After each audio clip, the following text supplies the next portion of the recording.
Bonjour à toutes, bonjour à tous. Il a peur du rejet. C'est une chose que j'entends fréquemment. Alors je souhaitais revenir vers vous à ce sujet. Déjà, quand nous parlons de peur du rejet, c'est de pair avec la peur de l'abandon. Nous touchons donc les couples sacrés flammes jumelles. Donc, cette petite vidéo ne va concerner que les flammes jumelles. Première chose. Il a peur du rejet. Elle a peur du rejet. Je l'entends fréquemment. À bon escient, effectivement, le runner a peur du rejet dans la relation flamme jumelle. Je souhaitais donc faire un point avec vous pour voir un petit peu, dégrossir le terrain entre ce qu'est la peur de l'abandon et la peur du rejet, qui sont deux peurs complémentaires, mais complémentaires. Nous ne pouvons pas avoir l'une et l'autre dans une même personne, dans une même demi-âme. Un chaser qui me dit « j'ai peur du rejet » est un chaser qui se leurre et qui ne travaille pas sur sa bonne peur et surtout sur sa bonne polarité. Le chaser, la conscience éveillée à la base du couple flamme jumelle, porte en lui la peur de l'abandon, vient s'y joindre, s'y adjoindre l'injustice, la trahison et l'humiliation. Le chaser a peur de l'abandon et c'est lié à son enfance. C'est lié bien sûr à l'origine des temps. Je ne reviendrai pas dans cette vidéo sur l'origine des temps, je m'en explique ponctuellement avec les personnes qui peuvent l'entendre, flammes jumelles, sur ce qu'est l'origine des temps. Mais dans le cas présent, dans cette vie que vous vivez, chaser et runner, le chaser porte la peur de l'abandon. C'est la conscience éveillée à la base. Et donc, il vit avec la peur que, par le passé, ayant senti cet abandon, l'ayant éprouvé dès l'enfance, généralement, il va avoir peur d'être abandonné par son jumeau, sa jumelle, runner. C'est quelqu'un qui bien souvent aussi a été amené à vivre avec des pervers narcissiques avant de reconnecter à son jumeau ou à sa jumelle. Donc la peur de l'abandon, il connaît par cœur parce que justement il est habitué à énormément donner de lui sans rien attendre en retour, en espérant juste avoir un petit peu d'amour. Il est habitué à énormément donner pour combler cette peur. C'est ce sur quoi il va devoir travailler. En complétude de ça, le runner, lui, la conscience, la partie, la polarité non éveillée à la base, va avoir peur du rejet. Et c'est là-dessus que je voudrais revenir en particulier avec vous. La peur du rejet, ça ne va pas être se faire rejeter par son jumeau ou sa jumelle chaser en instantané, au moment où il va revenir, le runner, vers son jumeau ou sa jumelle.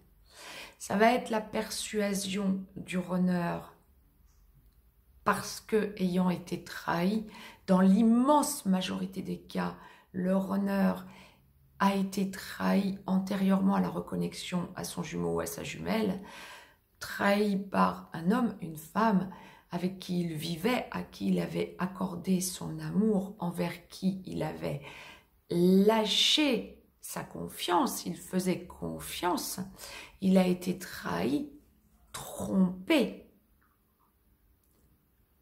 antérieurement à la reconnexion à sa jumelle, à son jumeau, voire pendant la nuit noire de l'âme également, voire même pour certains, après être sorti de la nuit noire de l'âme, dans la réunion vers la vie commune, le runner peut encore être trahi par une personne toxique, une énergie tierce toxique avec qui il vit une relation sentimentale entre guillemets, alors qu'il est en reconnexion avec son chaser.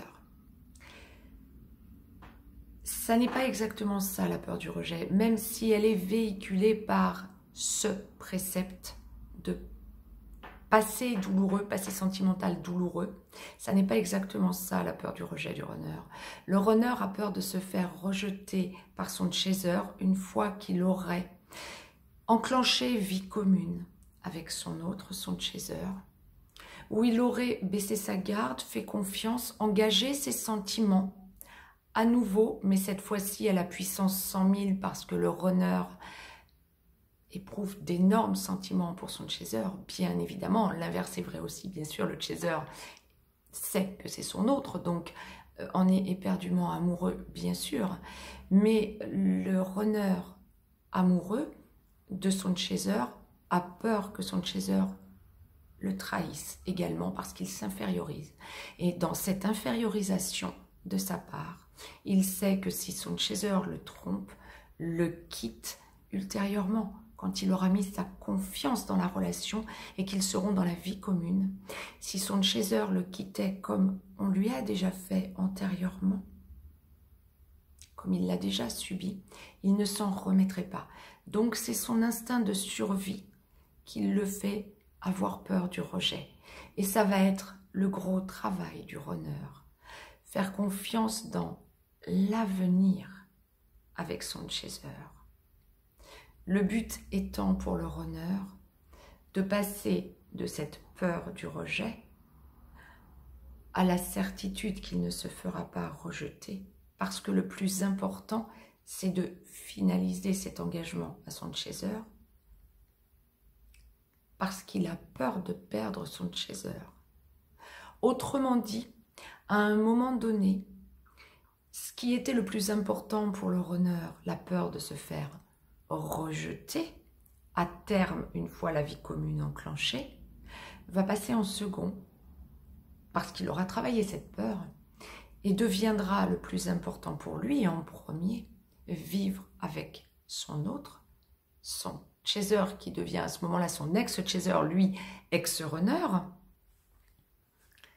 parce qu'il a peur de perdre son chaser et parce qu'il sait qu'il l'a fait souffrir. La peur du rejet, c'est celle-là. La peur de ne pas être à la hauteur. Et donc la peur que se reproduise cette trahison. Ça vient aussi de l'enfance. C'est la non-croyance en l'amour sur du long terme chez le runner. Alors que pour le chaser, c'est de l'acquis dès l'enfance. Le chaser a besoin d'aimer. C'était le point que je souhaitais faire avec vous sur Chaser Runner. J'espère que je vous aurai aidé à y voir un peu plus clair sur cette peur du rejet, sur cette peur de l'abandon donc également. Mettez-moi un petit pouce bleu, partagez cette vidéo, abonnez-vous si ce n'est encore fait de façon à recevoir les capsules en temps et en heure. Je vous laisse un lien si vous avez besoin d'une guidance privée. Chaser Runner, ex-chaser, ex-runner, flamme jumelle. Bonne chance à toutes et à tous. À très vite.